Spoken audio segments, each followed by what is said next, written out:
AFNS 2026 initial test biology syllabus. जैसा कि आपको पता है डियर स्टूडेंट्स के AFNS के जो इनिशियल टेस्ट है करीब आते जा रही है, तो ज़्यादातर स्टूडेंट्स के हमें मैसेजेस आ रहे थे कि सर आप सिलेबस से रिलेटेड हमें बताइए कि कौन से चैप्टर्स इंपॉर्टेंट है और हमने उनकी तैयारी कैसे करनी है। तो आज की इस वीडियो में हम बात करेंगे बायोलॉजी के ऊपर। नेक्स्ट वीडियो में आपके लिए नेक्स्ट सब्जेक्ट के ऊपर वीडियोस बनाएंगे, जिस तरह फिजिक्स, केमिस्ट्री, इंग्लिश और वर्बल नॉन वर्बल सब के ऊपर टाइम टू टाइम हम वीडियोस अपलोड करते रहेंगे। आज की इस वीडियो में हम डिस्कस करेंगे बायोलॉजी को, यानी इसके लिए कौन से बुक्स आपने पढ़ने हैं, ठीक है। इसके अलावा बुक्स के अंदर तो चैप्टर्स बहुत ज़्यादा है, तो उनमें से कौन से चैप्टर्स इंपॉर्टेंट है, आप लोगों ने एमसीक्यूज़ की प्रैक्टिस कैसे करनी है और आप लोगों ने एक टॉपिक को पढ़ना कैसे, टॉपिक के अंदर कौन से पॉइंट्स आपके लिए इंपॉर्टेंट है और आपने उनको किस तरह से हाई यील्ड ब्रेकडाउन उनकी करनी है, डायग्राम को आपने कैसे पढ़ना है, ठीक है, और आपने ज़्यादा से ज़्यादा रिविजन्स कैसे करनी है, ठीक है। तो आज की इस वीडियो में हम ये चीज़ें डिस्कस करेंगे। तो सबसे पहले हम सिलेबस के ऊपर बात करते हैं। आपके जो टेस्ट पैटर्न है, सॉरी देखिए डियर स्टूडेंट, आपके टेस्ट के अंदर वर्बल होंगे, नॉन वर्बल होंगे, एकेडमिक होगा और पर्सनालिटी टेस्ट, ये आपके टेस्ट का हिस्सा है, ठीक है। एएफएनएस और एएमसी दोनों का टेस्ट सेम होता है। यहाँ पर देखिए इन 50 एमसीक्यूज के ऊपर अगर हम बात करें तो देखिए यहाँ पर बायोलॉजी भी शामिल है, यहाँ पर केमिस्ट्री के भी एमसीक्यूज आएंगे, यहाँ पर इंग्लिश के भी एमसीक्यूज आएंगे और यहाँ पर फिजिक्स के भी एमसीक्यू आएंगे। तो ये एमसीक्यू बहुत कम है, 50 एमसीक्यूज बहुत कम है, चैप्टर्स बहुत ज़्यादा है। तो इसलिए मैं आप लोगों को गाइड करूंगा कि आपने कौन से चैप्टर्स इंपॉर्टेंट है जिस पे आपने ज़्यादा फोकस करनी है और कौन से चैप्टर्स इतने इंपॉर्टेंट नहीं है, ताकि आप उसी हिसाब से उनको टाइम दें, ठीक है। तो सबसे पहले हम बायोलॉजी के ऊपर बात करते हैं। मैं आपको पहले इंपॉर्टेंट चैप्टर्स बता देता हूँ। देखिए डियर स्टूडेंट्स, आपके फर्स्ट ईयर और सेकेंड ईयर बायोलॉजी के अंदर तकरीबन कोई 54 चैप्टर्स बनते हैं। अभी 54 चैप्टर्स है और इनमें से 4 सब्जेक्ट्स है टोटल। अगर टोटल चैप्टर्स हम देख ले तकरीबन 200 से ज़्यादा बनते हैं, फिजिक्स, केमिस्ट्री इन सब के, और सिर्फ 50 एमसीक्यूज है। तो इनमें से कुछ चैप्टर्स इस तरह से है जो ज़्यादा इंपॉर्टेंट है, पढ़ने आपने सब है। तो कौन से है? सबसे पहले अगर हम बात करें सेल स्ट्रक्चर एंड फंक्शन के ऊपर, ये इंपॉर्टेंट चैप्टर है। यहाँ से आपको कोई भी ऑर्गेनेली का फंक्शन, उनका डिस्कवरी, जिस तरह न्यूक्लियस है, माइटोकॉन्ड्रिया है, इनका फंक्शन, इनकी डिस्कवरी और इनसे रिलेटेड कुछ इंपॉर्टेंट स्ट्रक्चर पे एमसीक्यूज पूछे जा सकते हैं। फिर उसके बाद क्या है, बायोलॉजिकल मॉलिक्यूल्स है, जिस तरह लिपिड्स है, ग्लूकोज है और इसी तरीके से डीएनए वगैरह जितने भी चीज़ें हैं, तो इन सब के ऊपर आपसे एमसीक्यूज पूछे जा सकते हैं। ये इंपॉर्टेंट चैप्टर है। फिर उसके बाद बायोएनर्जेटिक्स है, जिस तरह क्रैब्स साइकिल हो गया, इलेक्ट्रॉन ट्रांसपोर्ट चेन हो गया, तो ये भी इंपॉर्टेंट चैप्टर है। C4 प्लांट्स हो गए, C3 प्लांट्स हो गए, ये इंपॉर्टेंट है, आपसे पूछे जा सकते हैं। फिर उसके बाद एसेल्यूलर लाइफ है, जिसके अंदर फंजाई और इस तरह से ये वायरस और ये सारी चीज़ें आ जाती है, ठीक है। फिर उसके बाद डाइवर्सिटी अमंग एनिमल्स, ये इंपॉर्टेंट चैप्टर है। यहाँ पर जो क्लासिफिकेशन है फाइलम्स की, वो आपने याद करनी है और इसके अंदर जो एग्जांपल्स है वो आपसे पूछे जा सकते हैं। फिर उसके बाद क्रोमोसोम और डीएनए के ऊपर भी आपसे पूछा जा सकता है। इसके अंदर जो ट्रांसलेशन है, ट्रांसक्रिप्शन है, इसके अंदर जो इनके स्टार्टिंग कोडान्स है, स्टॉपिंग कोडान्स है, बेस पेयर जो है, और इसके अलावा जो डिजीज है जिस तरह सिकल सेल एनीमिया हो गया, ये इंपॉर्टेंट है, आपसे पूछे जा सकते हैं, ठीक है। फिर उसके बाद क्या है, नर्वस कोऑर्डिनेशन। इसमें देखिए जो न्यूरॉन्स है और इनके ऊपर जो जितना भी आपका ब्रेन भी इसके अंदर आ जाता है, ठीक है, उसके पार्ट्स जो है, तो ये सारे इंपॉर्टेंट है, आपसे पूछे जा सकते हैं। केमिकल कोऑर्डिनेशन, ये भी इंपॉर्टेंट है, जिसके अंदर हार्मोन्स वगैरह है, ये भी इंपॉर्टेंट चैप्टर है, आपसे पूछे जा सकता है। जिस तरह डायबिटीज़ के ऊपर पूछा जा सकता है, पैंक्रियाटिक हार्मोन्स के ऊपर पूछा जा सकता है। रिप्रोडक्शन भी इंपॉर्टेंट है, इसमें मेल और फीमेल का जो रिप्रोडक्टिव स्ट्रक्चर है उसके ऊपर एमसीक्यूज आ सकते हैं। इसके अलावा फर्टिलाइजेशन और इनके ऊपर भी एमसीक्यूज आ सकते हैं, और जो डेवलपमेंट से रिलेटेड एमसीक्यू है वो भी आ सकते हैं, जिस तरह ज़ाइगोट कब बनता है, फर्टिलाइजेशन कब होती है, इसी तरीके से इम्प्लांटेशन कब होती है, मेंस्ट्रुअल साइकिल से रिलेटेड इंपॉर्टेंट एमसीक्यू पूछे जा सकते हैं। सर्कुलेशन से रिलेटेड भी, जिस तरह हार्ट हो गया, हार्ट के स्ट्रक्चर के ऊपर अगर हम बात करें, लिम्फेटिक्स के ऊपर अगर हम बात करें, ब्लड के ऊपर अगर हम बात करें, तो ये काफ़ी इंपॉर्टेंट चैप्टर है। फिर उसके बाद इम्यूनिटी जो है, जिसके अंदर एंटीजन है, एंटीबॉडीज़ है और डिफरेंट तरह की डिजीज़ेज़ जो है इम्यूनिटी से रिलेटेड, ऑटो इम्यून डिजीज़ेज़, ये भी आपकी इनिशियल टेस्ट का बहुत इंपॉर्टेंट चैप्टर है। यहाँ से क्वेश्चंस पूछे जा सकते हैं। फिर उसके बाद अगर हम रिस्पायरेशन की बात करें, तो एल्वियोलाई और इसी तरीके से जो आपके पास प्लूरल कैविटीज़ है, प्लूरल फ्लूइड है, निमोनिया है, इस तरह से रिस्पायरेशन से काफ़ी सारे एमसीक्यूज आपके इनिशियल टेस्ट में आते हैं, ठीक है। फिर उसके बाद form and function in plant, जिस तरह जाइलम है और इस तरह से डिफरेंट जो प्लांट्स के अंदर स्ट्रक्चर्स है, उनसे रिलेटेड आपके इनिशियल टेस्ट में एमसीक्यूज पूछे जा सकते हैं। तो ये ओवरऑल ये जो 13 चैप्टर्स है ना, ये ज़्यादा इंपॉर्टेंट है, ये वेरी वेरी इंपॉर्टेंट है। इसका क्या मतलब है कि अभी तक तकरीबन मैं पिछले 5 साल से स्टूडेंट्स को तैयारी करवा रहा हूँ, तो ज़्यादातर इनिशियल टेस्ट के अंदर जो एमसीक्यूज़ आते हैं, वो इन चैप्टर से आते हैं। अभी इसका हरगिज़ ये मतलब नहीं है कि बाकी चैप्टर्स आपने नहीं पढ़ने, वो इम्पोर्टेंट नहीं, वो भी आपने पढ़ने हैं, लेकिन ज़्यादा फोकस, ज़्यादा प्रैक्टिस, ज़्यादा टाइम आपका इन चैप्टर्स के ऊपर होनी चाहिए। साथ साथ मैंने आपको चीज़ें भी बता दी है कि कौन सी चीज़ें आपके लिए ज़्यादा इंपॉर्टेंट है। फिर भी मैं आपको एक नज़र इंपॉर्टेंट क्लियर कर देता हूँ। देखिए डियर स्टूडेंट, आप सबसे पहला क्वेश्चन आपसे किस तरह का पूछा जा सकता है, डिफिनीशंस जितने भी है ये आपको आने चाहिए। जिस तरह देखिए नमूनिया की क्या डिफिनीशन है, इसी तरीके से इलेक्ट्रॉन्स ट्रांसपोर्ट चेन हो गए या जितनी भी चीज़ें हैं आपको डिफिनीशंस आने चाहिए। डिफिनीशंस आपसे पूछे जा सकते हैं और ये आपके इंटरव्यू में भी पूछे जाते हैं या आपके इनिशियल टेस्ट में भी पूछे जा सकते हैं। फिर देखिए एग्जांपल्स, एग्जांपल्स बहुत ज़्यादा इंपॉर्टेंट है। लेट्स सपोज अगर मैं आपसे पूछूं कि पाइलम पोरेफ्रग जो है तो इसके अंदर आप बताएं इसके अंदर इसके एग्जांपल्स क्या है, तो आपको आने चाहिए। ठीक है, तो आपने एग्जांपल्स लाजमी याद करने हैं। जिधर भी आपके पास एग्जांपल्स आते हैं तो वो आपने याद करने हैं। ठीक है, इसी तरीके से ऑर्गेनिज्म, जिस तरह लेट्स सपोज अगर मैं आपसे पूछूं कि आप मुझे बताएं कि टेटनी कौन सा ऑर्गेनिज्म काज करते हैं, तो आपको पता होना चाहिए कि टेटनी का ऑर्गेनिज्म क्या है। ठीक है, तो इस तरह के कुछ डिजीजेस जो है उनके ऑर्गेनिजम्स का आपको पता होना चाहिए। जिस तरह के सेफेलिस है तो आपको पता होना चाहिए कि इसका ऑर्गेनिज्म कौन सा है। ठीक है, तो कुछ ऑर्गेनिज्म डिजीजेस से रिलेटेड ऑर्गेनिजम्स काफी इंपॉर्टेंट है, वो आपको पता होना चाहिए। फिर उसके बाद क्या है, हाई यील्ड पॉइंट्स। कुछ हाई यील्ड पॉइंट्स भी इस तरह आपको पता होने चाहिए। मैं आपको मिसाल देता हूँ। लेट सपोज अगर आप पूरी ग्लाइकोलिसिस को पढ़ रहे हो ना, तो ग्लाइकोलिसिस के अंदर तो इसके बहुत सारे स्टेप्स है, तो आपको ये पता होना चाहिए कि इसका पहला स्टेप कौन सा है, इसका लास्ट स्टेप कौन सा है, इसका पहला प्रोडक्ट कौन सा है, इसका लास्ट प्रोडक्ट कौन सा है, इसके अंदर कौन सी इस तरह के टेक्निकल पॉइंट है। जिस तरह देखिए इसका हाईएस्ट कार्बन कंपाउंड कौन सा है, लोएस्ट कार्बन कंपाउंड कौन सा है। इसी तरीके से अगर लेट सपोज मैं किसी भी चैप्टर के अंदर बात करूं, लेट सपोज मैं सेल स्ट्रक्चर एंड फंक्शन के ऊपर बात कर लेता हूं, तो आपको हाई पॉइंट्स का पता होना चाहिए। जिस तरह देखिए सेल के अंदर सबसे लार्जेस्ट ऑर्गेनेली कौन सा है, सबसे स्मॉलेस्ट ऑर्गेनेली कौन सा है, कौन से इस तरह के ऑर्गेनेलीज है जिसके ऊपर मेम्ब्रेन नहीं है, कौन सी इस तरह के ऑर्गेनिजम्स है जिसके ऊपर मेम्ब्रेन है, कौन सी इस तरह के ऑर्गेनिजम्स है जो सेल्फ रिप्लिकेटिंग है। तो आपको इस तरह के हाई ग्रेड पॉइंट्स का पता होना चाहिए। इस तरह लेट सपोज कोई भी दूसरी चैप्टर आप उठा ले, आप क्रोमोसोम एंड डीएनए के ऊपर अगर हम बात करें, तो कौन से बेस पेयर से, कौन से स्टार्टिंग कोडॉन से, कौन से स्टॉपिंग कोडॉन से। तो इस तरह की इंपॉर्टेंट चीजें, हाई यील्ड पॉइंट जो आपको लग रहा है कि ये इस चैप्टर के अंदर इंपॉर्टेंट है, वो तो आपको बिल्कुल फिंगर टिप्स पे आने चाहिए। वो तो अक्सर पूछे जाते हैं। ठीक है, फिर उसके बाद एक डियर स्टूडेंट डायग्राम भी आपके लिए बहुत इंपॉर्टेंट होते हैं। आप लोग क्या करते हो कि अक्सर जो चैप्टर आपके बुक्स के अंदर डायग्राम्स होते हैं ना, आप उनको बिल्कुल छोड़ देते हो। जो इमेजेस दी गई होती है आप उनको छोड़ देते हो, लेकिन उनके अंदर काफ़ी सारे इंपॉर्टेंट एमसीक्यूज छुपे होते हैं जो आपको पता नहीं चल रहे होते और आप उनको स्किप कर देते हो। अभी देखिए डियर स्टूडेंट, मैं आपको एक टॉपिक से ये चीज़ें क्लियर कर देता हूँ। लेट सपोज ये मैंने यहाँ पर क्रैप साइकिल की एक तस्वीर दी हुई है। अभी देखिए ये आपके बुक में इस तरह का एक डायग्राम होगा, आपने इसको छोड़ा होगा कि यार ये तो इंपॉर्टेंट नहीं है, या आपके ज़हन में ये बात आ रही होगी कि यार इसके अंदर मैं क्या पढ़ूँ, क्या चीज़ इंपॉर्टेंट है। तो देखिए डियर स्टूडेंट, सबसे पहले आपको ये पता होना चाहिए, लेट्स सपोज ये क्रेब्स साइकिल है, इसमें ये एसिटाइल कोएंजाइम कहाँ से आ रहा है, आपको इस चीज़ का पता होना चाहिए। ठीक है, ये कहाँ से आ रहा है, ये आपका आ रहा है पायरुवेट से। ठीक है, ये आपका आ रहा है पायरुवेट से। अब ये पायरुवेट कहाँ से आ रहा है, तो ये आ रहा है ग्लूकोज से।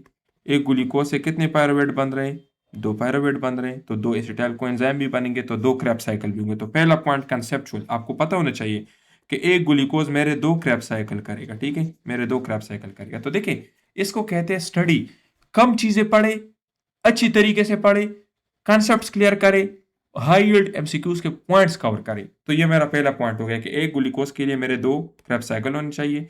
एसिटाइल कोएंजाइम इसका स्टार्टिंग मॉलिक्यूल है और ऑक्सैलो एसीटेट इसका स्टार्टिंग मॉलिक्यूल है। ऑक्सैलो एसीटेट के अंदर कितने कार्बन होते हैं, तो 4 कार्बन होते हैं। एसिटाइल कोएंजाइम के अंदर कितने हैं, तो 2 कार्बन है। तो इट मीन के सिट्रिक एसिड के अंदर कितने कार्बन होंगे, 6 कार्बन, क्योंकि इन दोनों के कॉम्बिनेशन से बनेंगे। अच्छा, ये तो मेरा पहला एमसीक्यू यहाँ से पता चल गया है कि एसिटाइल कोएंजाइम और ऑक्सैलो एसीटेट जो है ये कंबाइन होके क्रेब साइकिल को स्टार्ट कर रहे हैं। अच्छा, दूसरा मेरा पॉइंट क्या है, इसके अंदर एनएडी कितने बन रहे हैं, एनएडी कितने बन रहे हैं एक क्रेब साइकिल के अंदर, NADH2। तो मुझे पता चल गया है कि 1 2 और 3 एनएडी बन रहे हैं। अच्छा, ये भी मुझे क्लियर हो गए। अच्छा, FADH2 कितने बन रहे हैं, तो ये भी मुझे पता चल गया है कि एक FADH2 बन रहा है। FADH2 कितने बन रहे हैं, एक बन रहा है। कहाँ पर है, सर्च करें तो ये आपका हो गया FADH2 एक बन रहा है। अच्छा, ये तो मुझे पता चल गया। अभी और क्या चीज़ है इसके अंदर, तो अगर मैं यहाँ पर देखूँ CO2 कितने बन रहे हैं, तो एक CO2 भी बन रहा है। तो ये इसके क्या है, ये इसके हो गए आउटपुट, एक क्रेब साइकिल के आउटपुट हो गए। तो ये आपको पता होना चाहिए। अभी आपसे ये भी पूछा जा सकता है कि एक ग्लूकोज के लिए क्रेब साइकिल के आउटपुट्स बताएं। तो अगर देखिए एक ग्लूकोज के ऊपर दो क्रेब साइकिल होंगे तो आप इनको डबल करें तो NADH2 कितने बन जाएंगे, 6, FADH2 कितने बन जाएंगे, 2, CO2 कितने बन जाएंगे, 2। अच्छा, आप मुझे ये बताइए ये क्या चीज़ है, ये भी तो आपसे पूछा जा सकता है ना।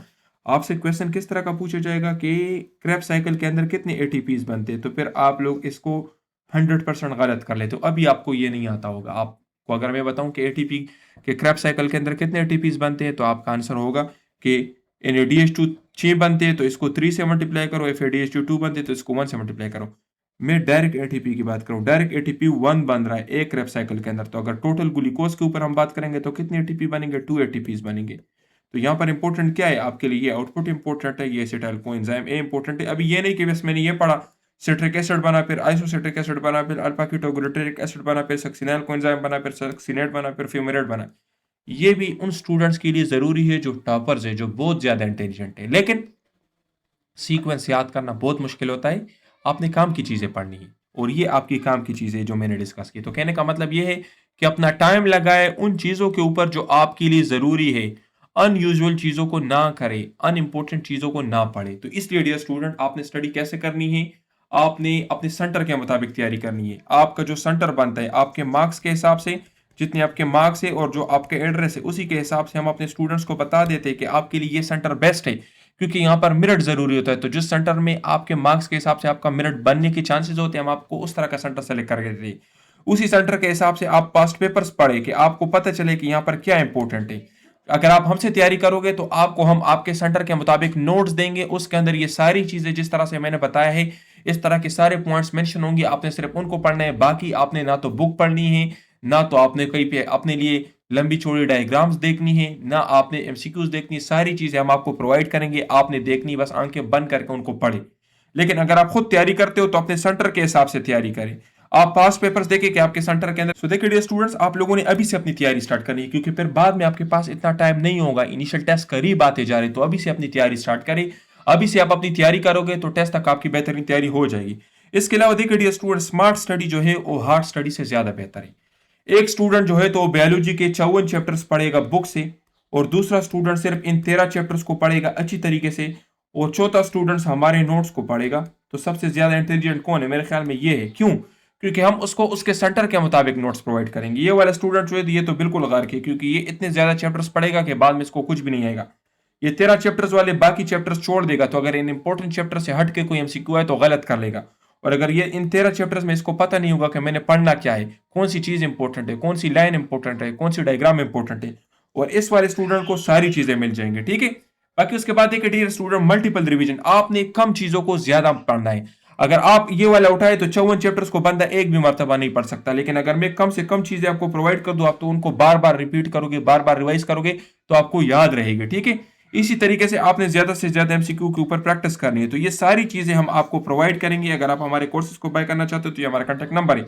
आपके लिए रेफरेंस बुक्स कौन सी है, बेस्ट बुक्स कौन सी है? तो आपका जो इनिशियल टेस्ट है वो आपके पंजाब और फेडरल टेक्स्ट बुक से बनते हैं। ठीक है। ये आपके पंजाब टेक्स्ट बुक हो गए और ये आपके फेडरल टेक्स्ट बुक हो गए। तो आपके लिए ज्यादा इंपॉर्टेंट ये 4 बुक्स है। ठीक है। केपीके और जो भी है, आपके लिए 4 बुक ज्यादा इंपॉर्टेंट है। लेकिन चूंकि यार देखिए, एक एक बुक को पढ़ना बहुत मुश्किल है, 4 बुक्स को आप कैसे कवर करोगे? तो इसके लिए जो हमने अपने नोट्स बनाए हैं ना, तो आपको आपके सेंटर के मुताबिक देंगे। उसके अंदर हमने फेडरल, केपीके, पंजाब, सिंध सब बुक्स को कवर किया हुआ है। तो बस आपने सिर्फ उन बुक्स को पढ़ना है, हमारे नोट्स को पढ़ना है, और उससे आपका टेस्ट क्लियर हो जाएगा। ठीक है। सो अगर आप अपने टेस्ट को गारंटी के साथ क्लियर करना चाहते हैं, आप चाहते हैं कि आपको इस तरह के नोट्स मिले जिसके अंदर सारी चीजें हो, आपके सेंटर के मुताबिक हो, कम मटीरियल हो, बार बार आपकी रिवीजन हो, आपको प्रैक्टिस के लिए डेटा मिले, तो आप हमें राब्ता करके ज्वाइन कर सकते हैं। और हमारे जो टीचर्स हैं क्वालिफाइड टीचर्स हैं। मैं खुद आर्मी मेडिकल कॉलेज से क्वालिफाइड हूँ। मैं पिछले तकरीबन 7 साल मेरे हो गए, 5 से 7 साल। 5 साल लाइन फोर्सेज एकेडमी के साथ हो गए और 2 साल से मैं रैंडम पढ़ाता रहा हूँ। अभी तक मैं 5000 से ज्यादा स्टूडेंट्स को इनिशियल टेस्ट की तैयारी करवा चुका हूं। तो अगर आप भी चाहते हैं कि आपका टेस्ट क्लियर हो, तो डियर स्टूडेंट्स, अगर आप चाहते हैं कि आपका टेस्ट गारंटी के साथ क्लियर हो, तो हमारा पेड कोर्स अवेलेबल है। इसके अंदर हम आपको वर्बल देंगे, नॉन वर्बल देंगे, कंप्लीट एकेडमिक देंगे। ठीक है। और ये सेलेक्टेड नोट्स होंगे, जिस सेंटर से आप अप्लाई करोगे उसी सेंटर के मुताबिक होंगे। प्रैक्टिस टेस्ट भी देंगे। इसके अलावा टीचर सपोर्ट भी आपको मिलेगा। अगर नोट्स में किसी चीज़ की समझ नहीं आती तो आप टीचर से पूछ सकते हो, आपको गाइड करेगा। इन नोट्स की जो फीस है 5500 है। और अगर आप हमारे क्रैश कोर्स को ज्वाइन करना चाहते हो तो हमारी क्रैश कोर्स की जो फीस है वो 10,000 है। और अगर आप हमारे फुल कोर्स को ज्वाइन करना चाहते हो तो फुल कोर्स की जो हमारी फीस है वो 14,000 है। इनके बारे में डिटेल जानने के लिए आप हमारे इस नंबर पर रब्ता कर सकते हो। नोट्स के अंदर सिर्फ नोट्स होंगे, क्रैश कोर्स में वर्बल नॉन वर्बल के लेक्चर्स होंगे, और फुल कोर्स में वर्बल नॉन वर्बल एकेडमिक तीनों के लेक्चर्स होंगे।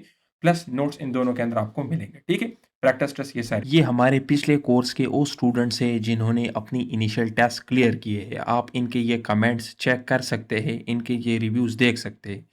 पाकिस्तान के मुख्तलिफ सेंटर से हमारे पास स्टूडेंट्स आते हैं, जिसमें कराची, लाहौर, पेशावर, क्वेटा सारे सेंटर्स के हमारे पास स्टूडेंट्स होते हैं जो अपनी इनिशियल टेस्ट क्लियर करके अपने ख्वाब को और अपने वालिदैन के ख्वाब को पूरा करते हैं। तो अगर आप भी चाहते हैं कि आपका इनिशियल टेस्ट क्लियर हो, आपके टेस्ट के अंदर अच्छे मार्क्स आ जाए और आपको एएफएनएस में एडमिशन मिले और आप ऑफिसर बने, तो आप हमें टाइम पे ज्वाइन कर सकते हैं। इंशाल्लाह जो तैयारी हम आपको करवाएंगे वो गारंटीड तैयारी होगी। जिस तरह आप इन स्टूडेंट्स के ये रिव्यूज़ चेक कर सकते हैं, इसी तरह से आपको भी हम बेहतरीन तैयारी करवाएंगे। पिछले कोर्स में हमारे 350 से ज़्यादा स्टूडेंट्स अपनी इनिशियल टेस्ट क्लियर कर चुके हैं। ये उनके रिजल्ट से काफ़ी ज़्यादा टाइम लग रहा है वीडियो में इन सब को दिखाने में। सो मैं स्पीड से आपको वन बाय वन ये दिखा देता हूँ। ये आप चेक करें, ये उनके क्वेश्चंस भी है, उनके सेंटर्स भी मेंशन हैं और इसके अलावा उनके एक्सपीरियंस और उनके रिव्यूज़ भी है। तो अगर आप भी चाहते हैं कि नेक्स्ट टाइम आपका भी टेस्ट इसी तरह से बेहतरीन कवर हो, आपका टेस्ट क्लियर हो, आपके अच्छे मार्क्स आ जाए, तो आप हमें ज्वाइन कर सकते हैं। इंशाल्लाह हम आपको आपके सेंटर के मुताबिक तैयारी करवाएंगे, आपको नोट्स भी देंगे, सेंटर और डेट भी बताएंगे और आपके टेस्ट से एक दिन पहले आपके टेस्ट डेट और टेस्ट टाइम के मुताबिक सेलेक्टेड एमसीक्यूज भी आपको देंगे। अगर आप इनको कवर कर लेते हैं तो इस तरह इन स्टूडेंट की तरह आपका इनिशियल टेस्ट भी अच्छे मार्क्स के साथ क्लियर हो जाएगा और आपको एक्स्ट्रा कोई बुक और कोई चीज़ पढ़ने की ज़रूरत नहीं है। सिर्फ इन स्टूडेंट की तरह आप हमारे नोट्स या कोर्सेज ज्वाइन करके आप कर सकते हैं। ये पिछले कोर्स में हमारे 350 से ज़्यादा स्टूडेंट्स अपनी इनिशियल टेस्ट बेहतरीन तरीके से क्लियर कर चुके हैं। ये उनके रिजल्ट। अगर आपका कोई भी क्वेश्चन हो और आप चाहते हैं कि मज़ीद हम किन टॉपिक्स के ऊपर वीडियोज़ बनाएं या आपके ज़हन में कोई भी क्वेरी हो, तो आप नीचे कमेंट सेक्शन में हमें बता सकते हैं। इंशाल्लाह हम उसके ऊपर वीडियोज़ भी बनाएंगे और आपके कमेंट का जवाब भी आपको देंगे। अपना बहुत ख्याल रखिए। वस्सलाम।